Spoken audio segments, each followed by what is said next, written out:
Почитувани, добар ден. Започнуваат вестите на Канал 8.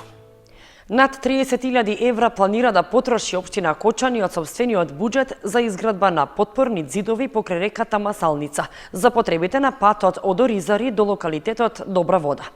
Јавниот повик за избор на изведувач заврши и се планира градежните работи да се реализираат до средината на летото. Локалната самоуправа на Кочани планира да потроши околу 2 милиони денари за изградба на потпорни ѕидови покрај коритото на реката Масалница. Се работи за дополнителни градежни активности во рамки на започнатиот проект за изградба на локалниот пат од Оризари до локалитетот Добра вода. Парите веќе се обезбедени со годишната програма за 2020 година за реализација на помошни инфраструктурни објекти. Тендерската постапка за избор на изведувач на градежните работи е завршена, а по изборот на фирмата ќе се потпише договор. Таа ќе има обврска изградбата на потпорните ѕидови да ја заврши во период од 6 месеци, односно до средината на летото.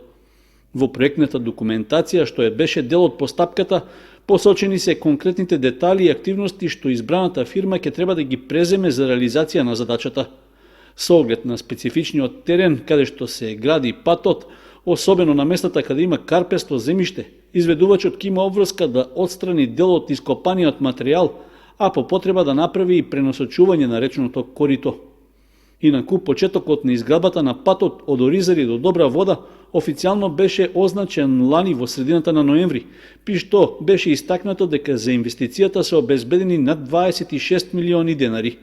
Од нив, преку Агенцијата за финансиска подршка во земјоделството и руралниот развој, беа добиени 15 милиони денари.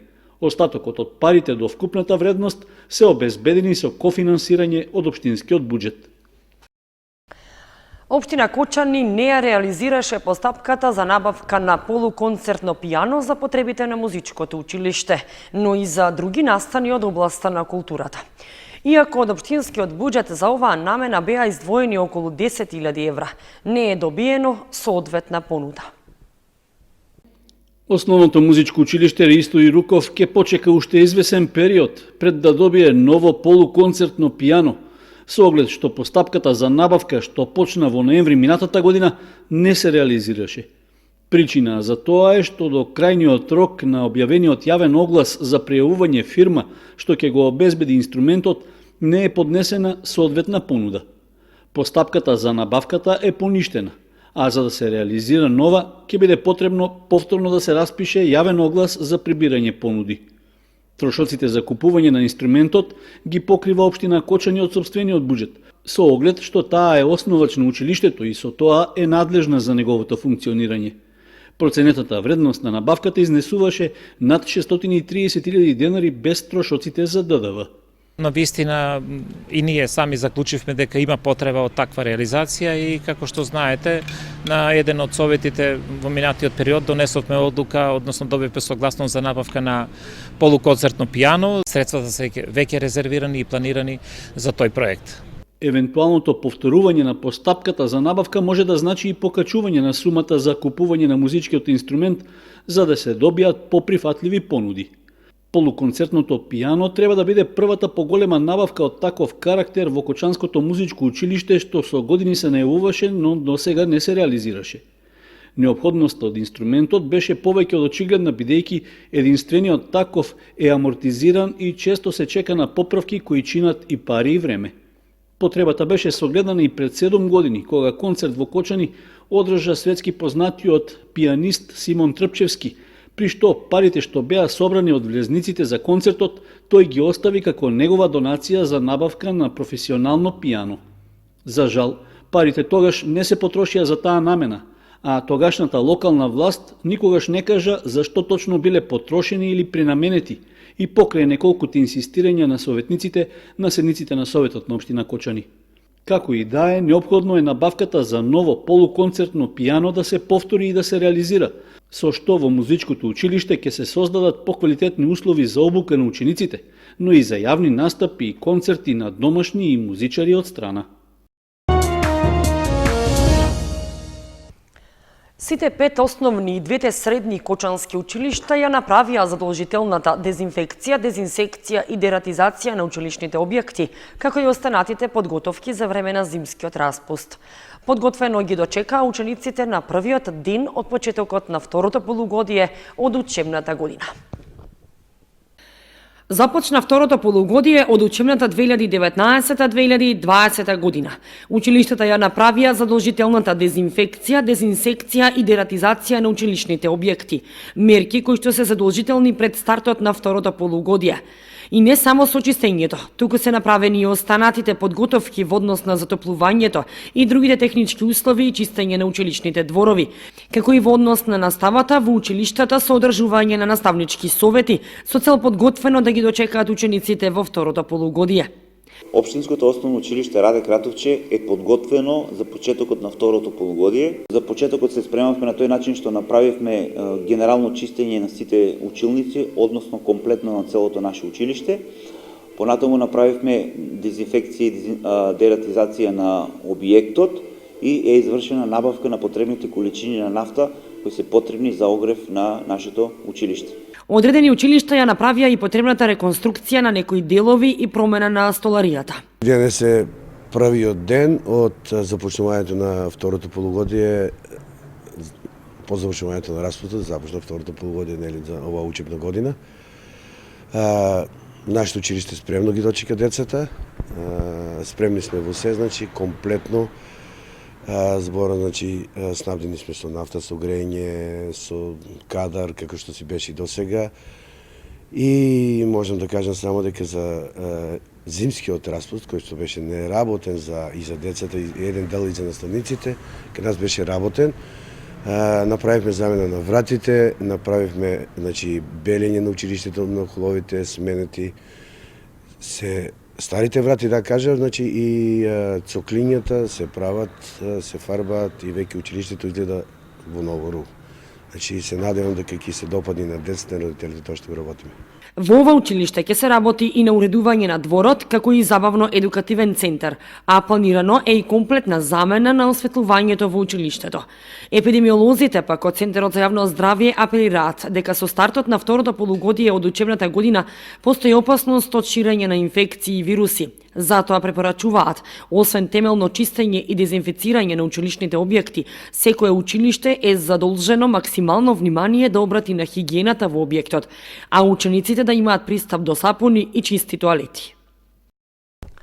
Успешно заврши зимскиот камп на извидничкиот одред Ластовица кој се одржа на Осоговските планини.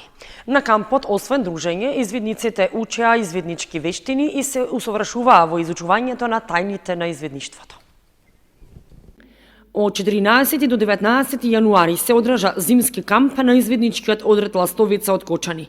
На 5-дневниот камп на Осогово учествуваа околу 40 извидници во сите категории од Кочанскиот одред.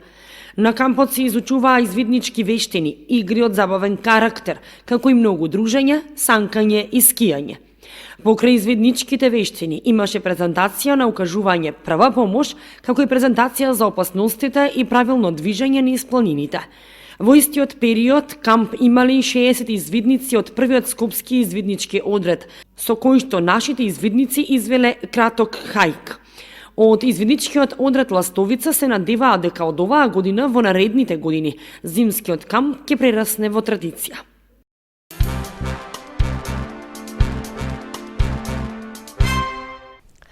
Осми поред хуманитарен концерт насловен по патеките на Тоше ќе организира Тоше Илиев од Кочани.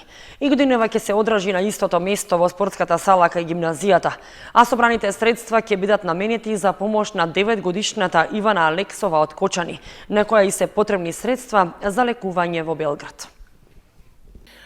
Граѓаните на Кочани уште еднаш да ја покажат хуманоста на дело, повикува Тоше Илиев од Кочани, кој што и годинава по 8 пат го организира хуманитарниот концерт со наслов по патеките на Тоше. Ке се одржи на 28 јануари во спортската сала во Кочани, со почеток во 20 часот, со една единствена цел – да и се помогне на 9-годишната Ивана Алексова од Кочани, која боледува од церебрална парализа и чии родители немаат финансиски средства да го платат лекувањето и терапиите во Белград.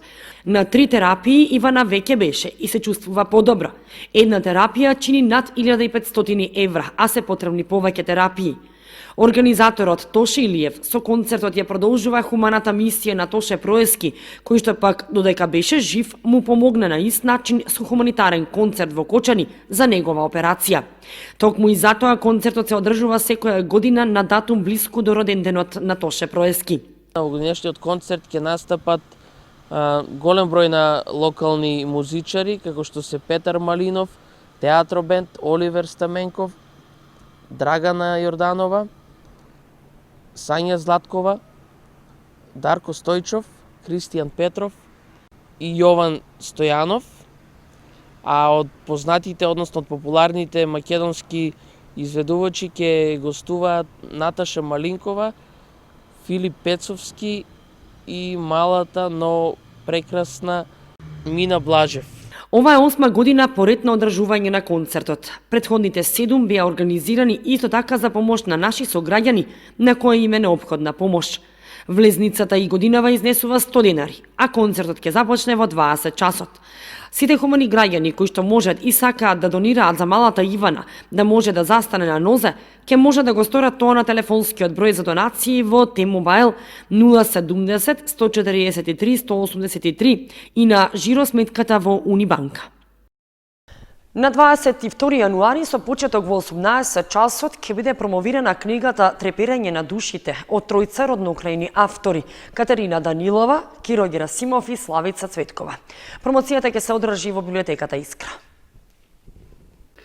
Деновиве излезе од печат збирката поезија под наслов Треперење на душите. Во оваа збирка поезија се застапени 30 на песни напишани од авторите Катерина Данилова, Киро Герасимов и Славица Цветкова. Книгата поезија представува обид на едно место да бидат застапени овие тројца роднокрајни автори, кои во изминативе 40 години ги поврзуваа неколку сегменти во животот, и тоа тројцата автори беа генерација студенти на Филолошкиот факултет, работеа како новинари во општина Кочани и во исто време создаваат дела кои ќе се паметат во кочанската историја. Во книгата, чиј рецензент е Аника Илиевска Ѓоргиева, се застапени 20 на фотографија од животот и работата на овие тројца родноукрајни автори. Промоцијата на книгата ќе се одржи во библиотеката Искра на 22 јануари, среда, со почеток во 18 часот. Промотор ќе биде рецензентот на книгата Аника Илиевска Ѓоргиева, а стихови од авторите ќе интерпретира професор Љупка Стојменова.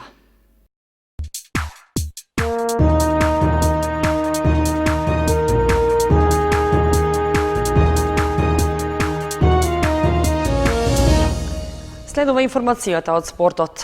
Продолжува доекипирањето на тимот на фудбалскиот клуб Осогово. Во преодниот период, пред почетокот на пролетниот дел од правенството на кочанскиот второлигаш, му пристапиле уште двајца нови фудбалери. По 5 играчи од младинскиот погон и уште 5 сениори од други клубови, консолидирањето на играчкиот кадар на фудбалскиот клуб Осогово продолжува со уште 2 нови имиња. Според официјално потврдената информација, управата на кочанскиот второлигаш ги ангажирала Силвио Ангеловски во средната линија на одбраната и Александар Недановски во напаѓачкиот ред. Ангеловски е 26 годишен централен дефанзивец кој доаѓа од редовите на Овчеполе од Свети Николе. Предходно тој настапувал и за екипите на Детонит Јуниор, Каменица Саса, Евромилк, Борец, Македонија Ѓорче Петров, Кожув, Вардар и Металург. 23 годишниот Недановски пак е фудбалер кој игра на крилните позиции на теренот. Во Осогово доаѓа од Битолски Пелистер, а за тимот на битолчани во есенскиот дел од сезоната постигнал 3 погодоци. Предходно настапувал и за екипите на Победа и Новаци. Подготовките на Осогово продолжуваат на стадионот Никола Мантов, каде се очекува да се одиграат и планираните 4 контролни надпревари пред почетокот на пролетната сезона. Инаку, во првото пролетно коло што треба да се игра на 24 февруари во Кочани, Осогово ќе ја пречека Беласица, која е лидер на табелата од есенскиот дел.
Почитувани, истовременската прогноза ги извршуваме и овие вести на Канал 8. Останете понатаму со нашата програма. Довидување.